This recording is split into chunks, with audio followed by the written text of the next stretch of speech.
Hey everyone, it's Julie and welcome to my May recap, which I was debating whether I should even do because in a couple weeks it's already going to be the end of June, but I figure why not? I'm going to do my best to share what I remember from May because it was a blur. It was a complete blur.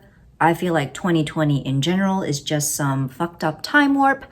And so, but I will do my best. I will do my best. But please stick around till the end because I have something fun I'd like to share with you. So let's get started with talking about decks. I was a little all over the place with my decks.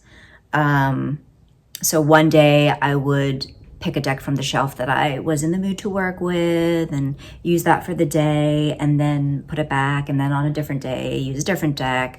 So I'm not going to share those with you, but what I will do is share the decks that I worked more consistently with throughout the month of May. Certainly not every single day, but just more consistently. So the first deck being my deck, which is not here. Where's my deck? We're already off to a fabulous start here. Here it is. All right. My deck, the Inspired Soul Tarot. I just recently did a walkthrough of this deck. Here are the backs. This was a deck that I created solely for myself. As you can see, it's a pip deck, and I love it so much. It is available on Make Playing Cards for those of you interested, because I did have a few people ask whether it would be available for purchase, and I am more than happy to share with you all. And I'm just thrilled that anybody would be interested, but yeah, I'm really happy with how this turned out. And so this is a deck that I've definitely been working with a lot, probably the most.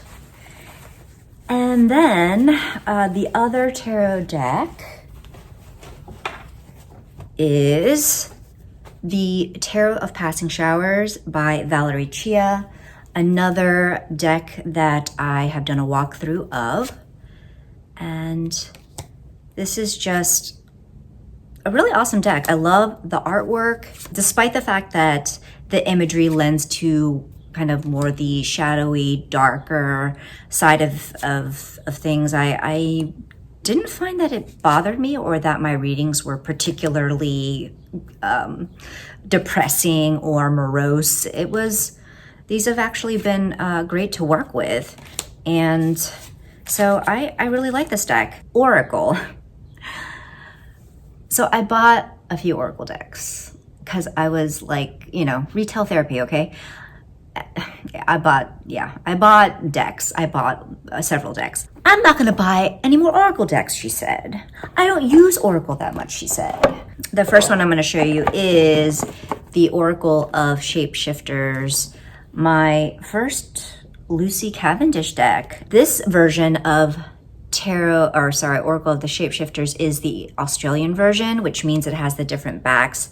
This is Owlin, who's featured in one of the cards, but I wanted the Australian version for predominantly this reason, because the American version has a different back that I didn't like as much, and some of the cards from the Aussie version to the American version are different.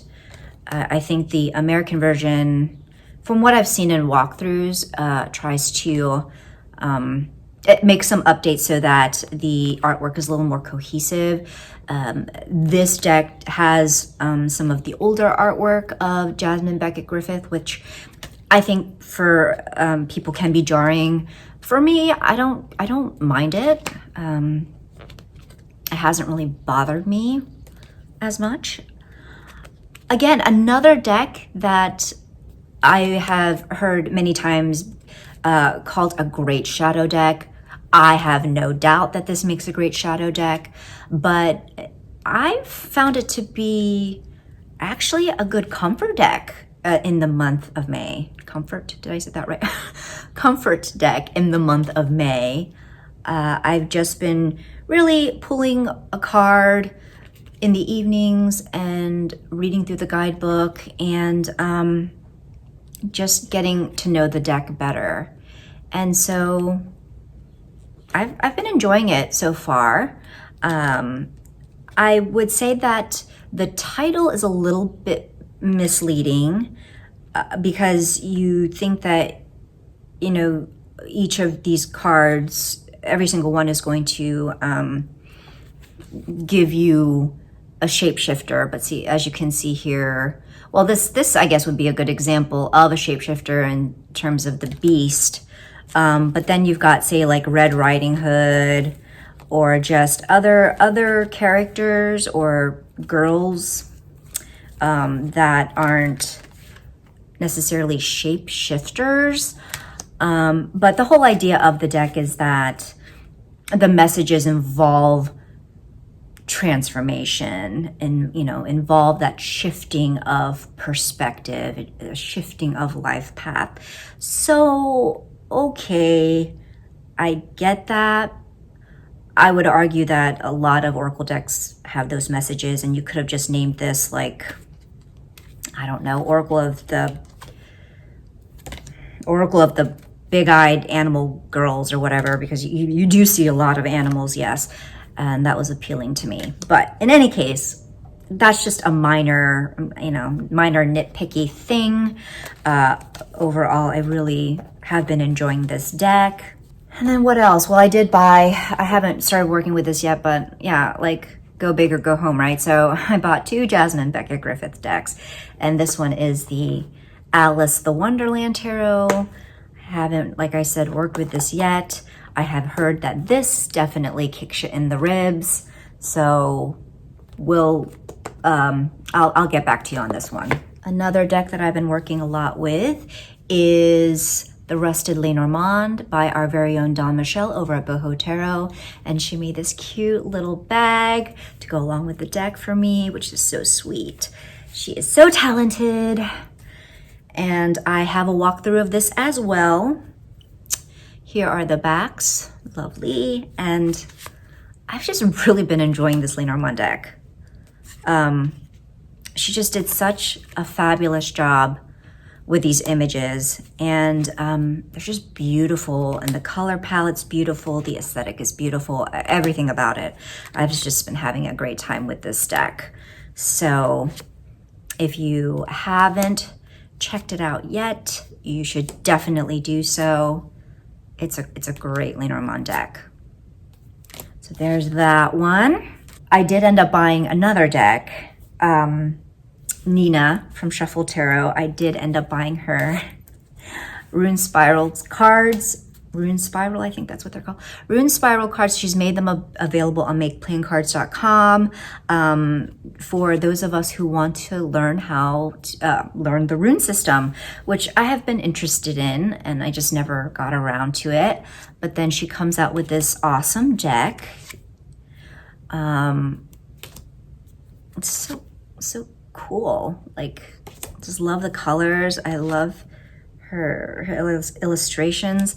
So she came out with this deck, and then also a companion guidebook, which is like colored and everything. So there was that. And then I want to say not that long after I discovered Nina had a rune deck coming out, Dawn Michelle, she posted on her Facebook a set of runes that she bought from this shop called Forge of the Phoenix, I think. I will put the name down below. But in any case, she bought the set of runes from that shop that were made of pieces of china, and they were gorgeous. So I just was like, should I, shouldn't I? Like, is this the time to be diving into yet another thing? And I think this was like a Saturday. On my screen, I had up like Make Playing Cards, on like one window with Nina's deck, and then I had up Forge the Phoenix in the other window with the runes, and I was like, so I texted, or I IM'd, messaged, whatever, Sarah over at Sunset Bout Tarot, and she talks about this in her recap as well, but she is better articulating the story than I am. But I messaged her and I was like, okay, please convince me not to buy runes. Like, yeah. And she wrote back and she's like, oh my God, yeah, about that. So apparently she was looking at Nina's deck on Make playing cards at the very same time, and she had it in her cart ready to go. So she was of no help. She was of no help, and that's all right, because you know what? Don Michelle has now created a rune study group. So I have all the learning materials needed to partake in this study of runes, and I'm excited about it. So I am not sorry. I am not sorry at all. For movies and TV, I didn't do much of that. I just really didn't. I watched maybe the first 3 episodes of Tiger King, and then I stopped. I can see the appeal of it. I can see how it's like a train wreck that people can't look away from. And I was just like, no, that's it. This is not for me. And so I decided not to keep going with that. I did finish I guess you want to call it docu-series called The Last Dance. I think it was showing on ESPN, but it's basically about the Chicago Bulls, the basketball team, and like the height, the pinnacle with Michael Jordan, and Scottie Pippen and Rodman, and the names that you know. And I am not much of a sports fan. I am especially not much of a basketball fan, but I was definitely aware of the Chicago Bulls and all of those players. And I just in general love documentaries about sports. Like, even though I don't watch a lot of sports, or really any sports except for maybe tennis and figure skating, I'm really not into sports on the whole, but I am really into documentaries and movies about sports and the players, because you get the behind the scenes look and you get just a more colorful and complex picture of the athletes. And so it makes for a really compelling story. And of course, this whole docu-series was basically a Michael Jordan pony show, and that's fine. He definitely contributed a lot to the sport, and yeah, amazing. And it was just I thought a very good documentary. And that's really the only thing I finished TV wise. Movie wise, I don't think I even watched any movies. I don't think. Again, I don't know. I think that's really all I'm gonna chat about, because that's really all I remember. So on to something fun.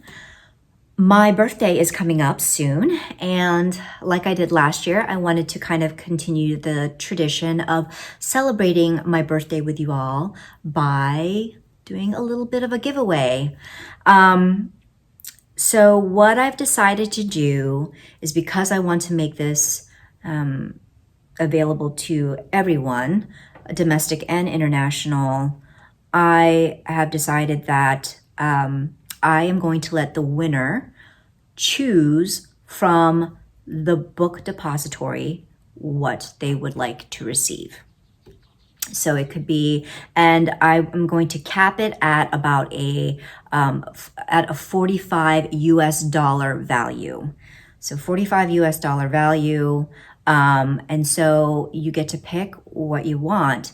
So if you're able to get 2 decks for under the price of $45 US, you get to pick 2 decks, or a deck and a book, or whatever.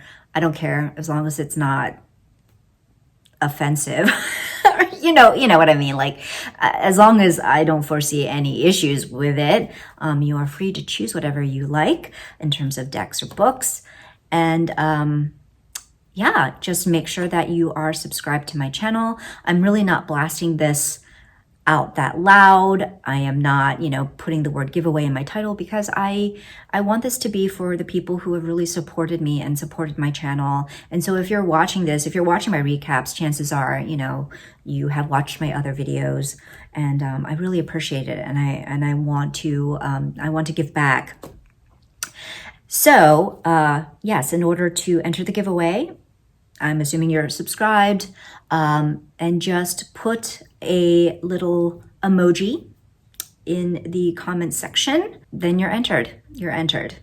I will announce the lucky person, what's today? Thursday. So I will cut off taking people's names. I want to say like Thursday at noon. So next Thursday at noon is the cutoff point. And then I will post a video with the lucky winner later that evening. So I'm in the US Eastern Standard Time. So just make sure that you are aware of that. Per usual, as I've done in the past, when I announce the winner, if I don't hear from you in the next 24 hours after I've posted the winner, I will move on and draw somebody else's name, because girl can't be waiting around, Girl can't be waiting around. So yeah, that's it, really. I'm going to go eat something now. And thank you for joining me. And I will see you in the next video. Take care.